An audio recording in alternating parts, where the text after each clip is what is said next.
Di sebuah kota kecil yang tumbuh di antara pepohonan tua dan pasar tradisional yang riuh, hiduplah seorang lelaki bernama Raka. Ia dikenal banyak orang, tapi bukan dengan reputasi yang baik. Masa kecilnya kelam, ayahnya wafat ketika ia berusia 9 tahun, sementara ibunya bekerja apa saja untuk bertahan hidup. Raka tumbuh dalam kekurangan, dalam rasa lapar dan kemarahan yang tidak pernah selesai. Ketika berusia 16 tahun, ia bergaul dengan kelompok anak jalanan. Mereka mengajarinya hal yang membuat hidup Raka berjalan ke arah gelap, mencopet, menipu, dan akhirnya merampok. Awalnya Raka ragu, tangan kecilnya gemetar setiap kali harus menyelinap mengambil dompet orang. Namun dunia keras mengubah hatinya. Ia mulai percaya bahwa hidup tidak memberi pilihan. Kalau aku tidak mengambil, aku yang akan diambil, begitu kata salah satu temannya. Raka pun membiarkan dirinya larut, menjadi bagian dari malam yang mencuri. Tahun demi tahun berlalu, Raka tumbuh menjadi lelaki dengan reputasi menakutkan. Ia tak lagi sekadar mencopet, ia menjadi dalang dari beberapa perampokan besar. Wajahnya selalu disembunyikan, tetapi namanya beredar sebagai bayangan gelap di kota itu. Namun, malam paling gelap dalam hidup Raka datang pada suatu hujan deras. Ia bersama dua rekannya merampok sebuah minimarket yang kecil. Rencana mereka sederhana, tapi malam itu sang penjaga toko melawan. Terjadi dorong-dorongan, teriakan, dan akhirnya salah satu rekan Raka memukul penjaga itu hingga terjatuh tidak bergerak. Raka membeku, ia menatap tubuh penjaga toko itu. Sesuatu di dalam dadanya runtuh. Ini bukan lagi tentang uang, bukan lagi tentang kebutuhan. Ini tentang mengambil sesuatu yang tak bisa dikembalikan. Dalam hujan yang mengguyur atap minimarket, Raka merasa seluruh hidupnya terhenti. Mereka melarikan diri, tapi sejak malam itu Raka tidak bisa tidur. Wajah penjaga toko itu menghantui mimpinya. Ia mencoba mengabaikan rasa bersalah itu, tapi semakin ia menepis, semakin kuat rasa itu menghantam. Suatu hari, ketika ia pulang ke tempat persembunyiannya, ia mendapati sebungkus kecil di depan pintu. Di atasnya tertulis singkat, "Untukmu, yang sedang dicari Allah." Raka bingung, ia membukanya, dan menemukan sebuah mushaf kecil serta secarik kertas. Di kertas itu tertulis sebuah ayat yang kemudian mengubah hidupnya. "Dan janganlah kamu berputus asa dari rahmat Allah." I.S. Az-Zumar 53.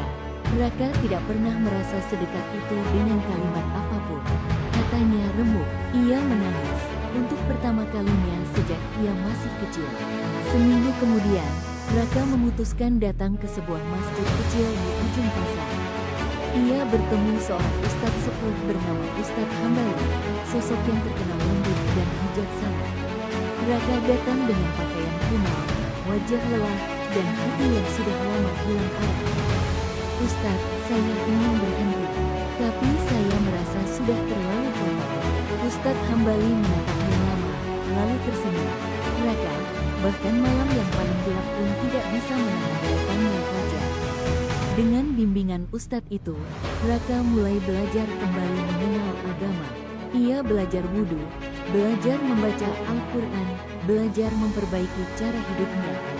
Kehidupan yang sebelumnya penuh kejaran dan rasa takut kini berganti dengan ketenangan yang sederhana, suara azan, lantunan ayat suci, dan pengajian selepas maghrib. Perubahan itu tidak mudah. Rekan-rekannya mencemooh, sebagian mengancam agar ia tidak meninggalkan kelompok. Tapi Raka bertahan.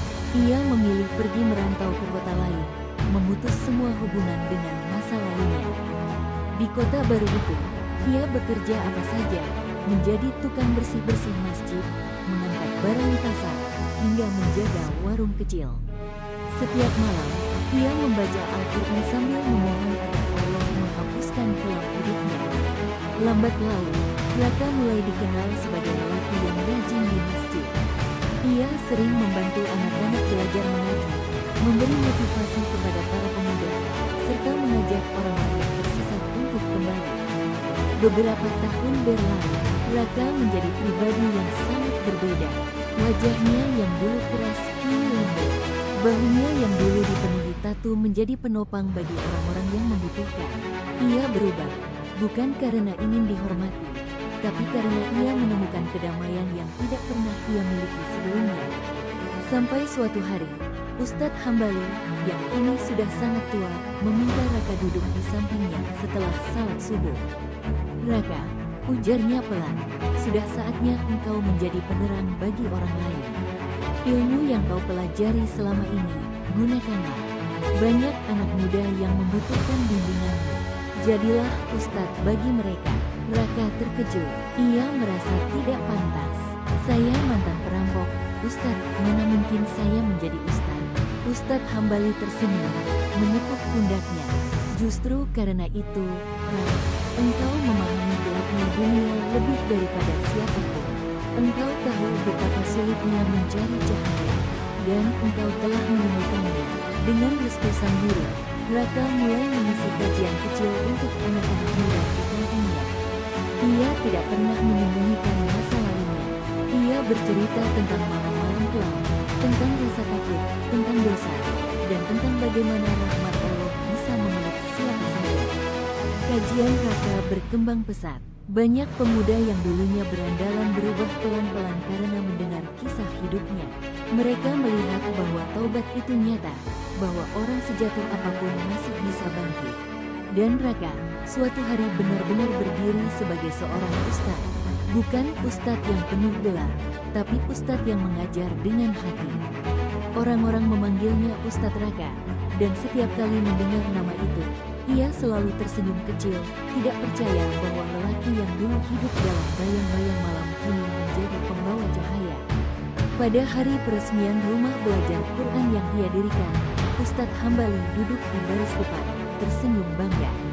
Raka berdiri di mimbar dan berkata, "Saudaraku, jangan pernah merasa bahwa dirimu terlalu kotor untuk kembali. Aku berdiri di sini bukan karena aku suci, tetapi karena aku terus berusaha mendekati cahaya. Selangkah demi selangkah, sampai Allah menguatkan kakiku." Orang-orang terharu, sebagian menangis, dan di balik semua itu, Raka melihat kehidupannya seperti sebilah garis panjang, dari kelam, dari gelap, dari keburukan, menuju terang yang ia temukan melalui taubat. Itulah hari ketika ia benar-benar percaya bahwa setiap malam, seberapa pekat pun, selalu memiliki fajar. Selesai.